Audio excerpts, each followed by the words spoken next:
Well, it's fairly complicated. Let me give you the condensed version.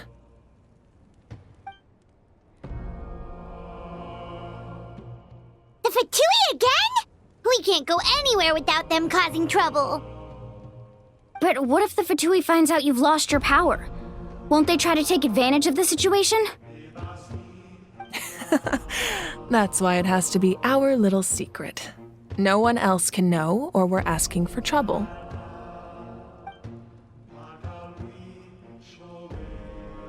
Look, I wish I could offer you some sort of consolation, but I won't lie to you. With multiple factions closing in, there's nothing comforting about the situation we're facing.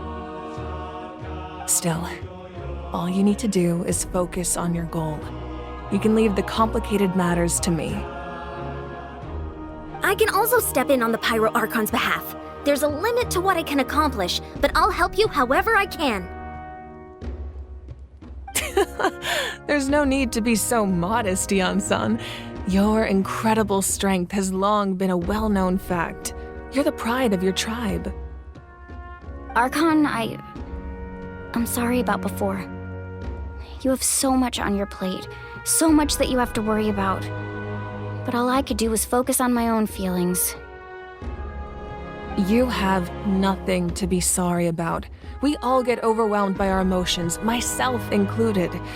Your reaction to Kachina's disappearance, I understand that feeling very well. Well, now that we have Kachina's ancient name, let's go track her down. Follow me.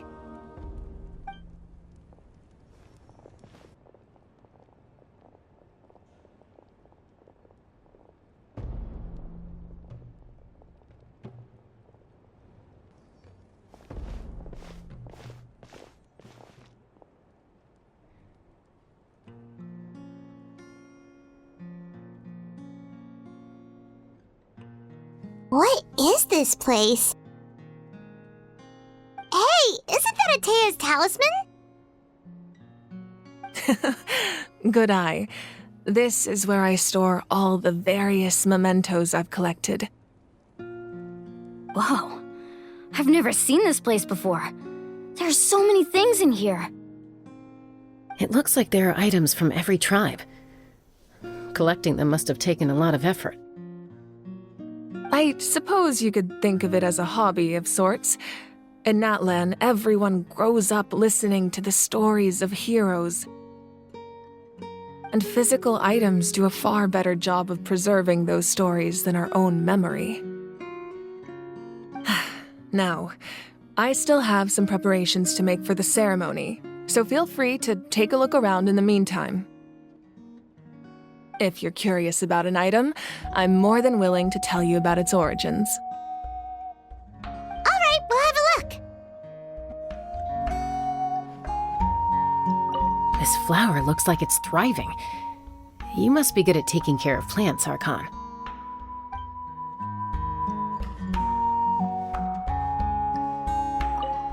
This fishing basket looks familiar.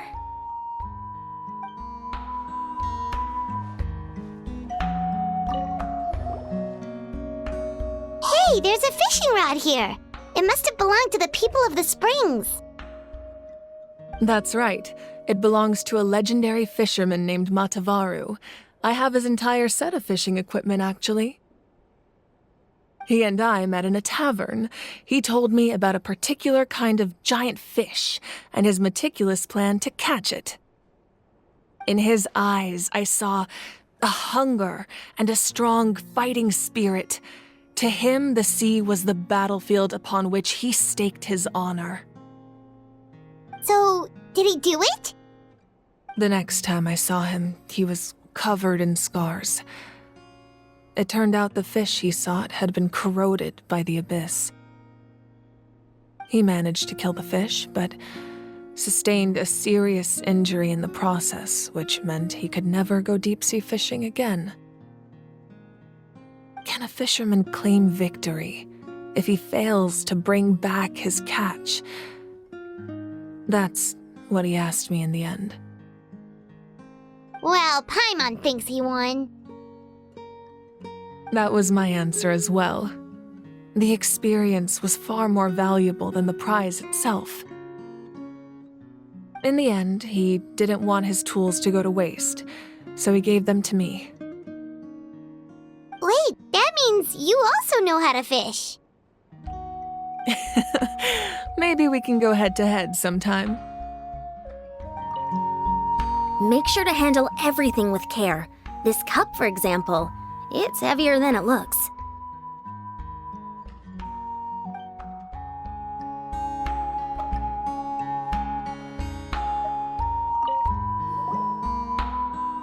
Whoa, that belt is bigger than Paimon's head! The Collective of Plenty are known for their bodybuilding competitions and contests of strength. This belt is a symbol of great honor within the tribe. The association with strength might also have been the reason the original belt was extremely heavy. It was difficult for even 2 people to lift. And even if a warrior had the strength to put it on, wearing it for any length of time would still leave them gasping for breath. Sounds like it. So the owner of the original belt, Kitera, commissioned a craftsman to make a copy identical in appearance but far lighter in weight. That is the belt you see before you. He would often wear this version when training in order to protect his waist. Or he made a lighter version so he could wear it all the time and show it off.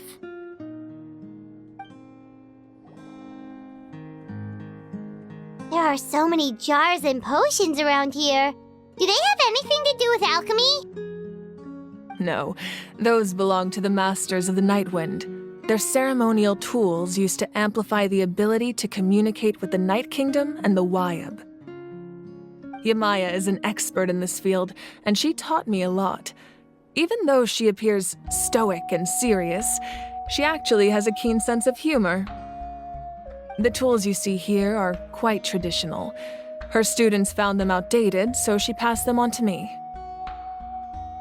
The contents of the jars aren't all that special. Except the big jar in the middle. That's what she really wanted to give me.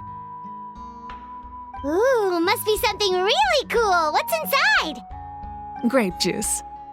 Huh? It's quite tasty, although probably expired by now. This is Atea's talisman. I'm sure you're familiar with this one already. Atea was rarely ever without it. The talisman brought her a lot of luck in battle.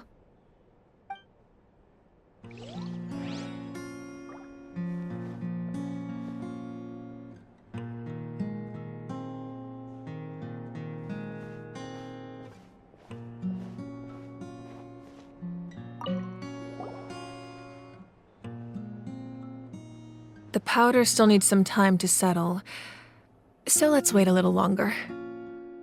Well, what do you think of my collection? Do you feel like you have a better understanding of Natlan's culture now? Yeah, if each item represents a different story, seems like Natlan's really been through a lot. Does every item hold a special memory, just like Atea's talisman? That's right. The items in my collection actually serve a similar purpose to the ancient names passed down among the tribes. They demonstrate the true shape of time.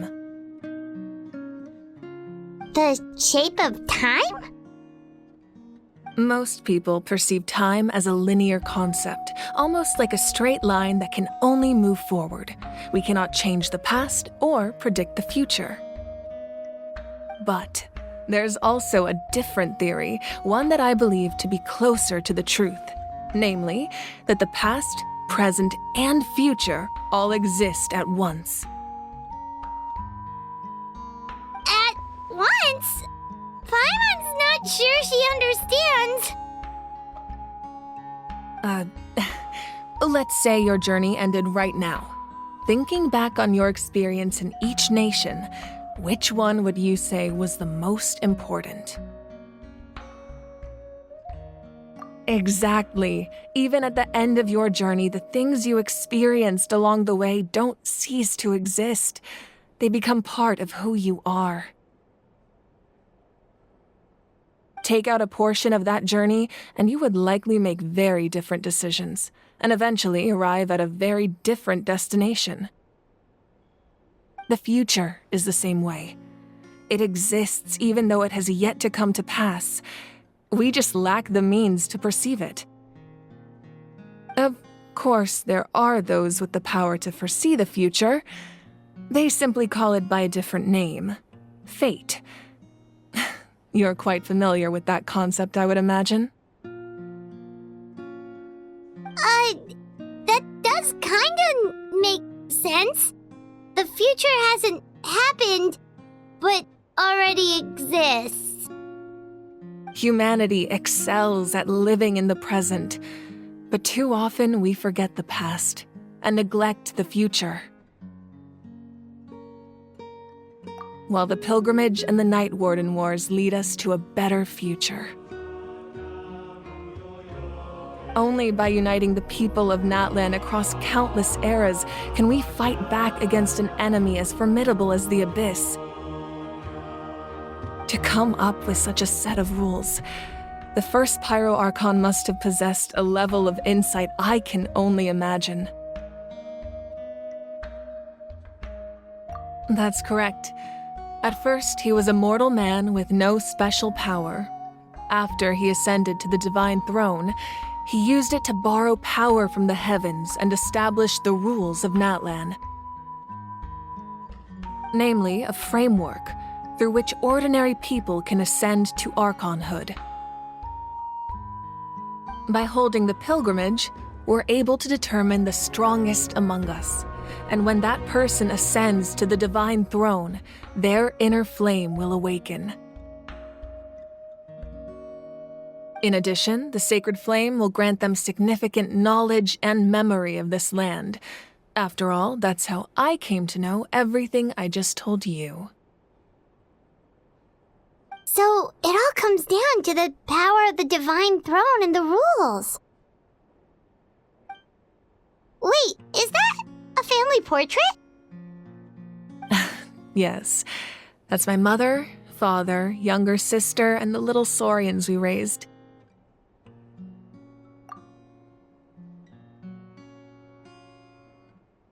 I turned a piece of my dad's leather armor into a canvas and commissioned a famous artist to paint our likeness. Your sister is so cute! It looks like the two of you are really close. Paimon was having a hard time thinking of an Archon as an ordinary person, but seeing this portrait, it kind of makes sense now. It really doesn't look like there was anything special about you before. Oh, wait, is Paimon allowed to say that? A little late for that question, don't you think? Sorry! Paimon's so sorry! Paimon's mouth works faster than her brain sometimes! It's all right. I'd never get upset over something like that. No matter what others may say, my past is a precious part of my identity. I'm forever proud of the life I used to lead. Becoming the Archon doesn't mean you sever ties with your family.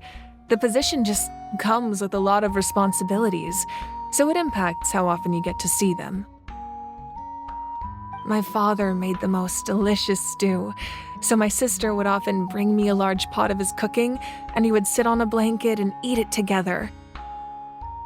One time, we didn't close the door securely, and the Saurians we were raising ran into the room and knocked over the entire pot.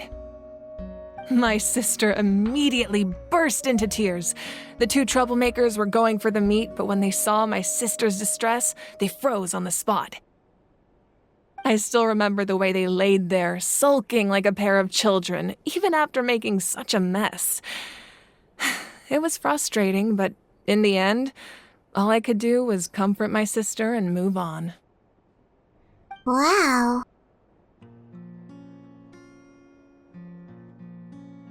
Isn't that what being a family is all about? I think about that story a lot, actually. As the Archon, I made a vow to defend this nation, and experiences like that, they remind me exactly what I'm trying to protect. Well, what happened after that? This portrait looks pretty old. Your sister must be all grown up by now, right? I believe she ended up working as an architect and artist. She built many houses and crafted many beautiful works of art. Anyway, that's enough about me. Now that the powder is settled, we can begin. Ian-san, Mulani, Chaska, over here, please. Place the ancient name up there, and then we'll begin.